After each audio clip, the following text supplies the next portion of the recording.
Let's sit down and do this, I guess. Hello. I don't know how else to intro myself. Hi, welcome. My name is Jalen Warfield, and this is the 20 Somethings podcast.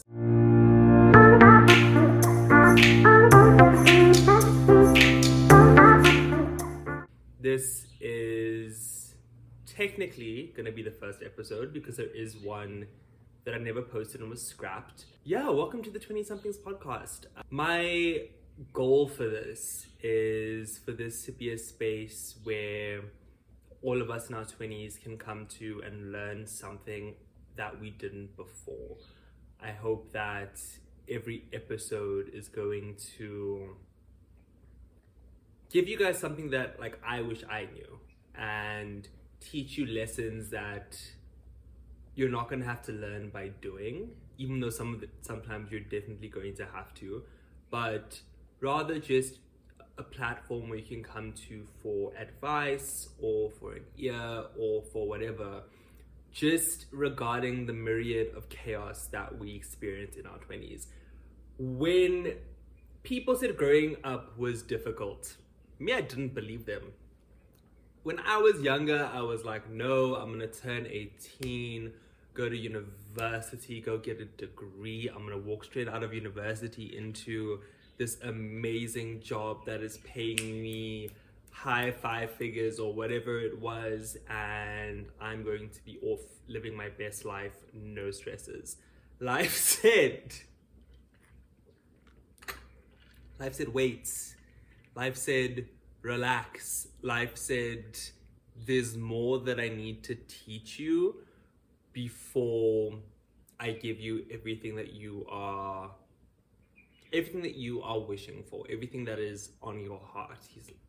Life and God said, no, my child, you need to relax because I can only give you things when you are ready for them. And I'm in what I would call my learning period now. So to talk you through where I am in life, I am currently 23. I am turning 24 on the 4th of April. And ever since I graduated varsity in 2021, I have basically been working. And I've been working as a production manager, project manager, producer. I've been working in media for the past almost 3 years, just under 3 years. And at the end of last year, everything shifted for me in a way that I didn't expect, in a way that I've been praying for, but my prayers were answered in a way that I did not anticipate.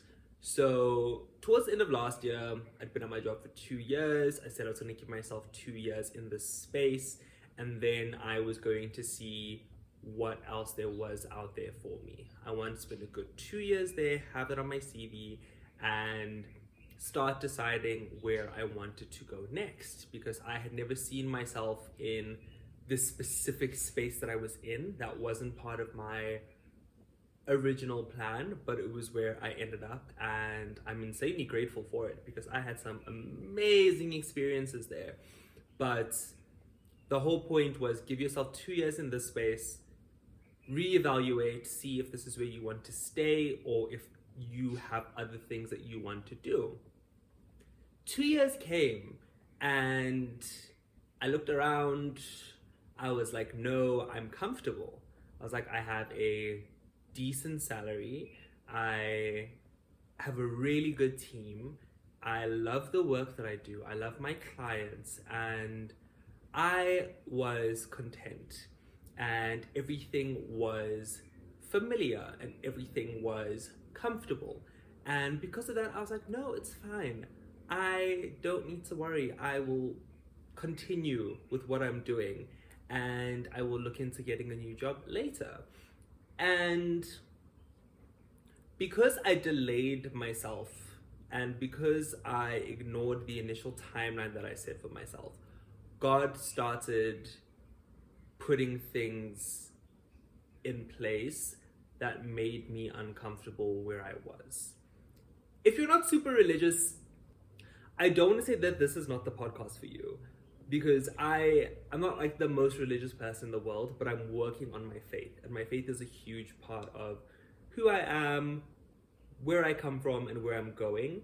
And my faith is going to be thrown in and around throughout my podcast. Just a heads up, this is not by all means a faith-based podcast, but if I'm sharing my testimony with you, it's going to be hard to avoid that.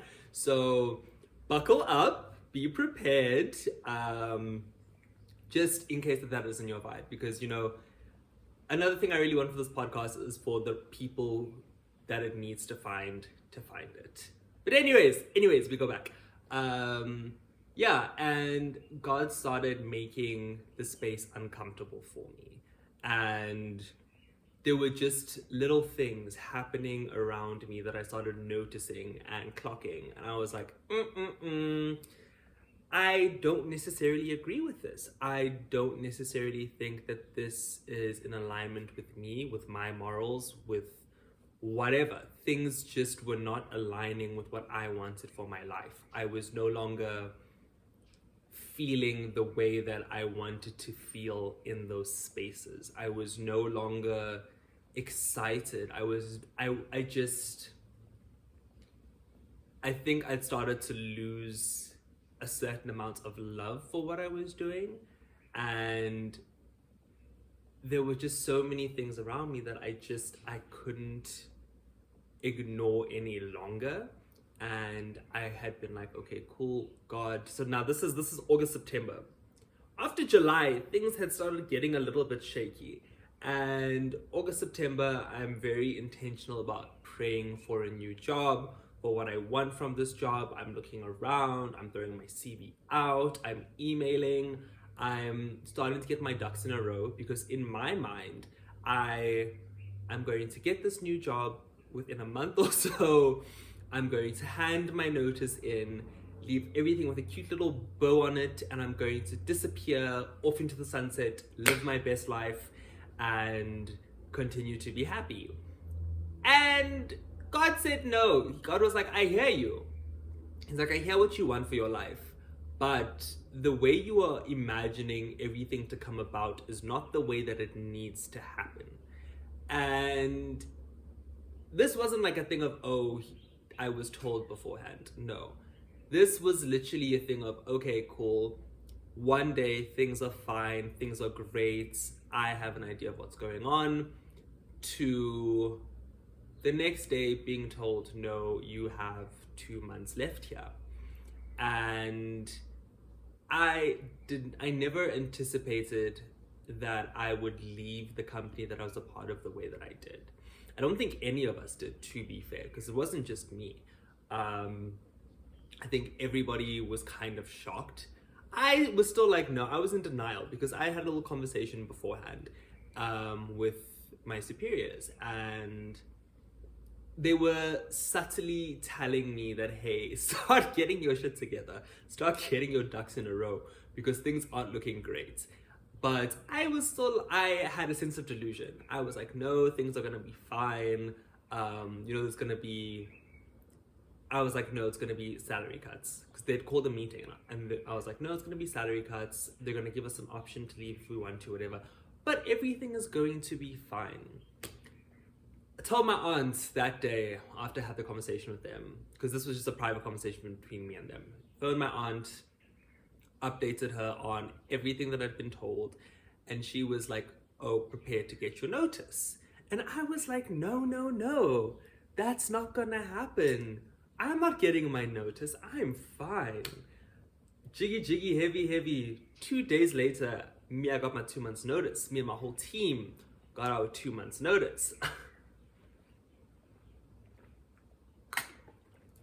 And that's when I was like, okay, cool. Shit is very real. Shit is very, very real. Because you never anticipate that you will be retrenched. That's not something that I think is ever on anybody's bingo card. And I think especially so early on in my career, I still had this air of delusion that I was going to be able to pick and choose when and where I left a company. I was like, oh no, that's my decision. Nobody can take that away from me. That's not the case. That is not the case. If somebody decides that, hey, I can no longer maintain you or keep you on, that is life. That is a scenario that nobody anticipates and nobody wants to be in, but it's a scenario that I think people need to be prepared for. And I was not prepared. I think mentally I'd probably already checked out, and mentally I was ready to be on my way and on a whole new journey, but there were so many other things that I think I was missing that I wish I had been a bit more prepared for. Financially, I think that's the main one. Guys, save your money. Save your money. I took for granted the fact that I had a salary with a consistent paycheck. And I was like, no, it's fine. I will be okay. I don't need to worry. And I didn't worry, and I didn't take my finances seriously.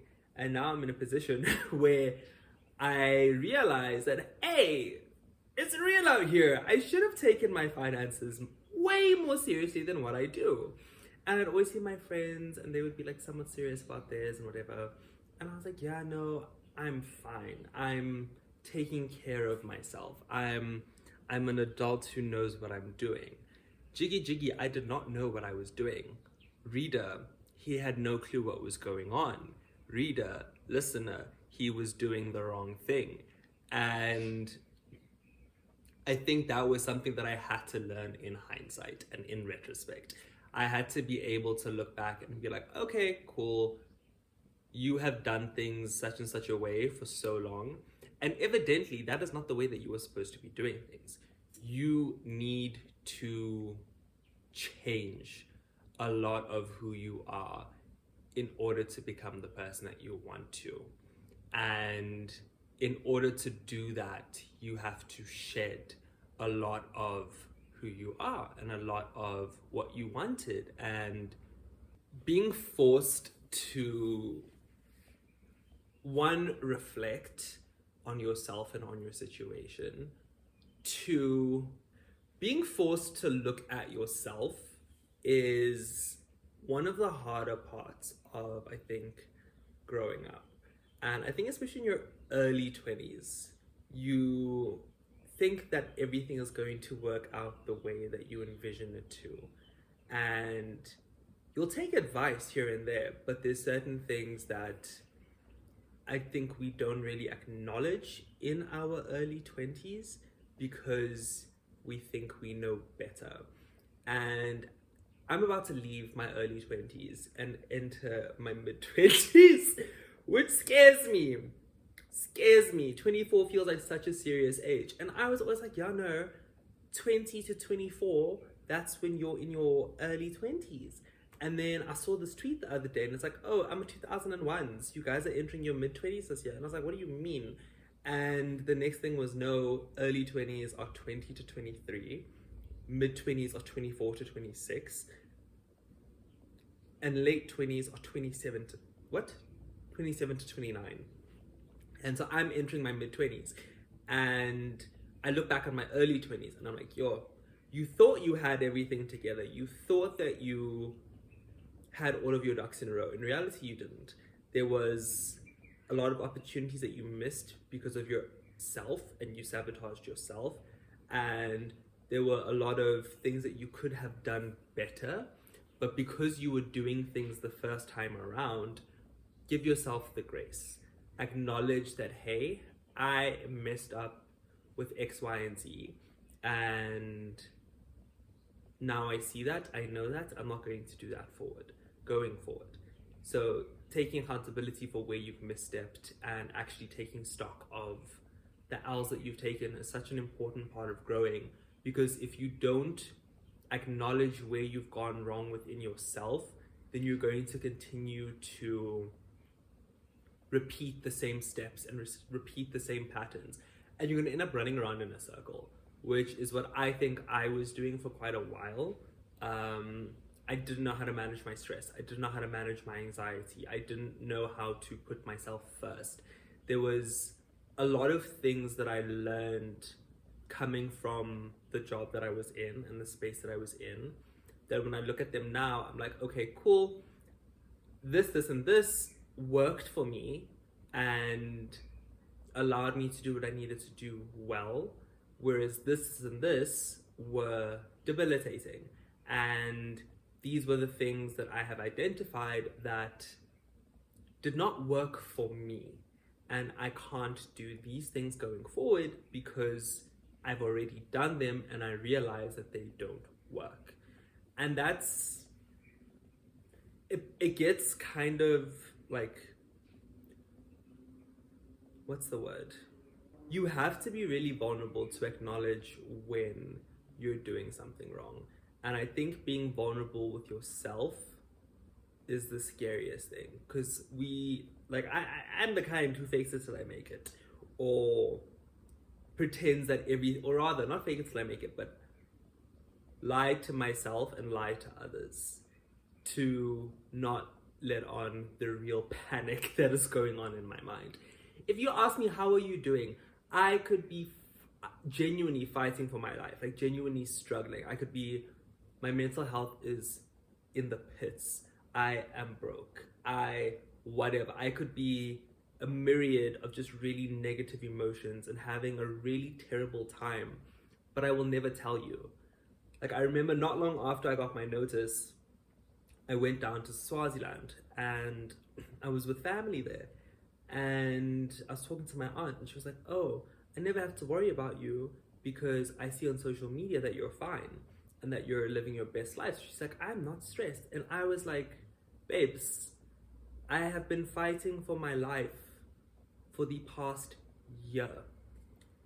I have been unhappy for the past year. I have been a ball of anxiety for the past year. If not longer, probably even longer. I was living in survival mode, and that's a terrible place to be. That is a terrible place to operate from, because when you're in a state of survival mode, everything is infringed upon. Your thinking skills are not the same. You're thinking from a place of stress, not a place of clarity. You are not feeling your emotions the same way that you usually would. Things that would make you happy are not anymore because there is so much cortisol in your body that you cannot physically feel the same things. And even creativity. I worked in a creative space. I was struggling to be creative because I was so stressed. And my aunt was absolutely shocked. She was like, oh my gosh, but your social media.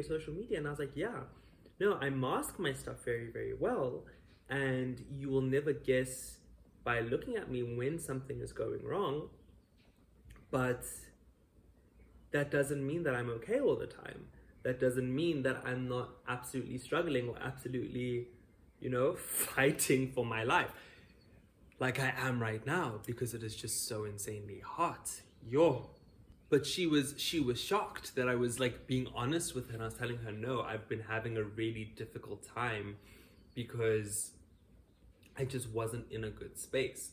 And I realized it took me so long to even acknowledge within myself that I wasn't in a good space, because I was giving my all to other things and giving my all to ensuring that other people are okay, and putting other people's mental health before my own, and doing so much more for others than I would for myself, and giving others more grace than I was myself. And doing that so frequently really drained me, I think is the right word to use. It took everything out of me. And I think now, within this stage of like learning and rediscovering who I am, I'm figuring out what makes me feel good and what I need to do for me and learning somewhat how to prioritize myself, which is something that I definitely struggle with. I've always been the kind of person who gives more of myself to other people than I do to myself. That's just what I've seen around me. That's what a lot of the people around me have done, and that's something that I unintentionally picked up on and have continued to do as well. But this chapter of mine is, I think, the one for reinvention.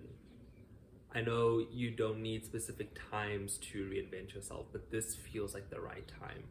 2025 is the first time in a very long time that's felt like a new year and a genuine fresh start. Like, after COVID, everything kind of melded into one.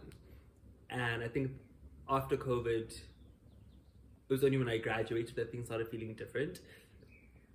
But then again, that was 2 months, literally 2 months that I was out of work, and then I went straight into work, and then on and on and on. And so now that I have not gone back to what is so familiar to me, I'm being forced to, one, look at myself in a completely different light and be like, okay, cool. You need to figure out what it is that you want from this life. You need to figure out what it is that you're going to do, what you are willing to do, how much you're willing to sacrifice, how much work you're willing to put in, and where exactly it is you want to go. Because nobody's going to give you those answers. You're an adult now. You're not a child. I'm not a child anymore. I'm not. And I hate knowing that partially. Can't even lie. But, you know, I have to figure out where it is that I want to go and exactly how I'm going to get there. And that's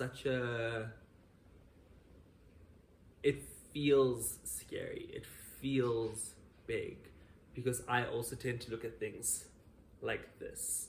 And instead of looking at the smaller little things that I need to do to build up this big picture, instead of looking at life as a puzzle, I tend to look at it as a painting.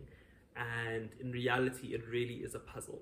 Life is a whole lot of small things that are put together to create a bigger image or a bigger picture. And I'm figuring out what those puzzle pieces look like. I'm sorting through the different puzzles, looking at the colors, seeing, is this the one here? Does this go there? Is this the right fit for me? And is this what is going to help me make the picture that I see in my mind? And January has been such a different January for me, because instead of worrying about my clients, I'm worrying about myself and I'm worrying about my sister, which is also really interesting because I'm raising a whole kid at 13. Or I'm raising a 13-year-old at 23. Mad business. Very, very mad business. I cannot lie. It was a shock to my system, but it's also something that I'm incredibly grateful for, because I get to be with my sister. I have one younger sister, many older siblings, but my younger sister is my only biological sibling, and she looks up to me a lot. I'm actually looking at a photo of her right now, but she looks up to me a lot. And because of the situation that we're in as a family, I've always kind of looked at her as like more of a child, as like my child than my sibling. And now it feels like, now she really is my child. She's my responsibility. I'm waking up to take this kid to school. I'm making sure that she's showered and clean and has like clothes, and there's just so many little things that a parent has to do that I'm learning about right now. And it's a very interesting thing. It's a very interesting space. It's a very interesting time. I'm not 100% sure of how I feel about everything as a whole, because there are so many different emotions that are going through my mind right now.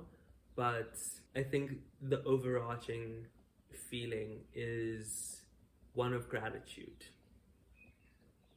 I started reading The Secret. Who's this book by? No, it's not The Secret. So I've been reading The Magic by Rhonda Byrne, who's the author of The Secret. And the whole purpose behind this book is teaching you and me about gratitude and the magic that expressing genuine gratitude brings into your life. And I was someone who was always like, oh yeah, no, I'm grateful, I'm grateful, I'm grateful. But I think the level of gratitude that I'm feeling now as this book is guiding me through gratitude. In essence, what the magic is a 28-day guided course in gratitude to help you unlock the magic of life through gratitude, in essence. I don't know if I'm going round and about, but yeah, every day or every chapter rather is split over these 28 days. And each day focuses on a different form of gratitude or a different way to channel your gratitude. But there are consistent themes throughout. So, like, every day you need to write down 10 things you're grateful for in the morning. And then at night, you must think back on your day and find the thing that you are what your highlight of the day was, what you're most grateful for within the day that's passed. And there's a whole lot of other exercises, and each day is something slightly different. But its core is unlocking the magic of life through gratitude. And when so much feels like it's again these flies, it's like when your entire life has basically been turned upside down. I find it's really easy to kind of sink into a negative headspace and focus on what you don't have. But one of the things that I think has been keeping me somewhat afloat is this book, because it's reminding me that even though things are not the way I would like them to be, things could still be way, way worse for me. Like, I'm in a great position. I can't deny that. Like, I live in a house in Santon that I know is not being taken away from me. I don't have to pay rent. I don't have to do anything. I am driving a Lexus at the moment, which is really great. Like, I'm 23, living in a paid off house in Santon, driving a Lexus. It's not a bad situation to be in. I have my mom financing my life, like, for the most part. And even though it sounds great, it's a lot, and it definitely is a humbling experience. But I'm grateful for the fact that I'm in that position, that I have a level of security, that I have a mother who is able to help me and who is able to be a support in not just a financial way, but an emotional one too. Both my parents are hella supportive emotionally. Um, but, there's so much, even beyond just the few things that I've named. This book is forcing me to see what it is or how many blessings are in my life. And it's all linked. There's a verse in Matthew, I don't know where exactly it is, but they reference it in the book, where it basically speaks on how he who has no gratitude will lose everything versus he who has gratitude will receive everything. I'm paraphrasing it. The Bible says it slightly differently, but that is the core of what this book is saying, is that when you have gratitude for everything and and recognize all the blessings in your life, you will continue to receive them. You will continue to receive more because you're showing appreciation for what you do already have. And once you start taking things for granted and you no longer acknowledge your gratitude, that's when things will be taken away from you. That's one of the that's one of the opening lines, or one of the consistent themes in this book, is that you need to be grateful for what you have in order to be entrusted with more. And I think even just the act of practicing gratitude, like first thing in the morning before you get out of bed, it says, say thank you. It says, the book tells you to be grateful for your body. It'll tell you to be grateful for certain people in your life. It'll tell you to be grateful for the people who provide services for you, or money or your health. It touches on so many facets of life that we forget to show gratitude towards. But it's doing it in such a bite-sized little way. Like I recommend the book. I'm still within the course, but I can see the difference that it's made me that it's I can see the difference in how it's made me feel before I started it versus afterwards. I don't think it's an immediate fix all, because there's still so much more, but I still think at its core, the lesson of never forgetting to be grateful for what you have, especially in your hardest days, is so important. Gratitude gives us everything. I think it's the most important thing to say thank you.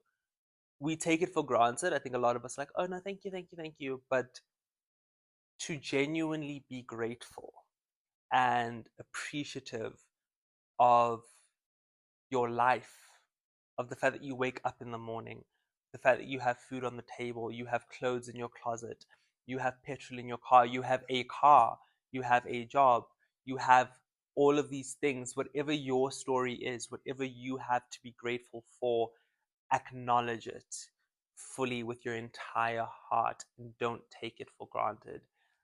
Because trust me, once you start taking things for granted, that's when they're taken away. And I'm noticing that I started to take my job for granted, and that's when it was taken away.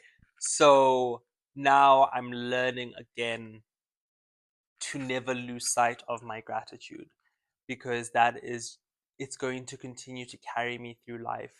And it's a lesson that I think everybody needs to learn, especially in a space or in a generation where we're used to instant gratification, and we're used to just getting things and overconsumption and there's all these comparisons between our lives and other people's lives, and some people don't think that they're doing enough, and we're all super critical, and there's just there's so much that all of us are dealing with on a daily basis. So to make the time to be grateful, the one thing I'm not grateful for is these damn flies and these damn mosquitoes. It's the one thing about summer that I absolutely hate, because neither one of those insects actually serve a purpose. They're both just here for nonsense. Uh, but anyways, it is important to show gratitude at the end of the day. It is important to be grateful for everything that you have, big or small, because when you don't have that thing, when you take that thing for granted, the minute it's taken away from you, you will see things so differently. And it's just, yeah, I think it's a really important and like humbling emotion to feel. And it's an important practice to constantly show your gratitude for whatever it is. Whether it's saying thank you properly to the person putting the petrol in your car, like looking them in the eye, like, yo, thank you. Thank you for putting this petrol in my car. Whether it's saying thank you to your parents for whatever they do for you. Thank you to your friends for listening to your drama. Thank you to your parents for putting a roof over your head. Thank you to yourself for putting up with nonsense and not allowing it to break you. Constantly showing gratitude will show the universe that you are a magnet for more, and that you are deserving of more because you appreciate what you already have. And it just, even beyond the getting something from it, just being grateful and counting your blessings, it changes your whole mind, it changes your whole mood. Gratitude is a super powerful um, act. It's a super powerful emotion. Gratitude is honestly one of the most important. I don't know what to call it. An emotion. It's an act. Being great. The act of being grateful is something so essential to everybody's life. Nothing is to be taken for granted. Even the fact that you are sitting here watching this, you're awake, you're alive, you're up, you're doing things. That should not be taken for granted. And in this time, in the season of newness, in this season of rebirth for everyone, people have gone back to work, people are starting new journeys. some people are going back to university. It's a new year, it's a new chapter, it's a new opportunity. I hope that gratitude becomes a part of your day to day and becomes a part of the fabric of who you are, because it genuinely is so important. And I pray that you don't take for granted all of the blessings that are in your life, because lose one or two of those things and you will be in shock. You will feel it. You will know that something has changed, whether it's for the better or the worse. But never lose sight of your gratitude, never lose sight of your magic. And I hope that 2025 brings every single one of us all of our heart's desires, if that is what is on our plans, if that is what is supposed to be part of our individual journeys. Let everything that is for us find us. Because if it is not for you, it's not going to make its way to you. If it was never for you, it'll never find you. I pray that what is for you finds you, and you just never lose sight of your gratitude. And I pray these flies vanish. I really do. I hate flies. I hate them with a passion. Bring back winter. But anyways, that has been this episode of the 20 somethings podcast. If you want to see the 28-day guided gratitude course, then head on over to our Instagram. It is at the 20 somethings on IG. I'll be posting snippets from the book, of the course, and of the different exercises, just so we can do it together. It's such a special thing. I think practicing it and this course and just everything around it is just so beautiful. And yeah, come be a part of it. Come be a part of our community. And I hope you have a beautiful day. Much love, much light, all that good jazz. And we will see one another on the next episode.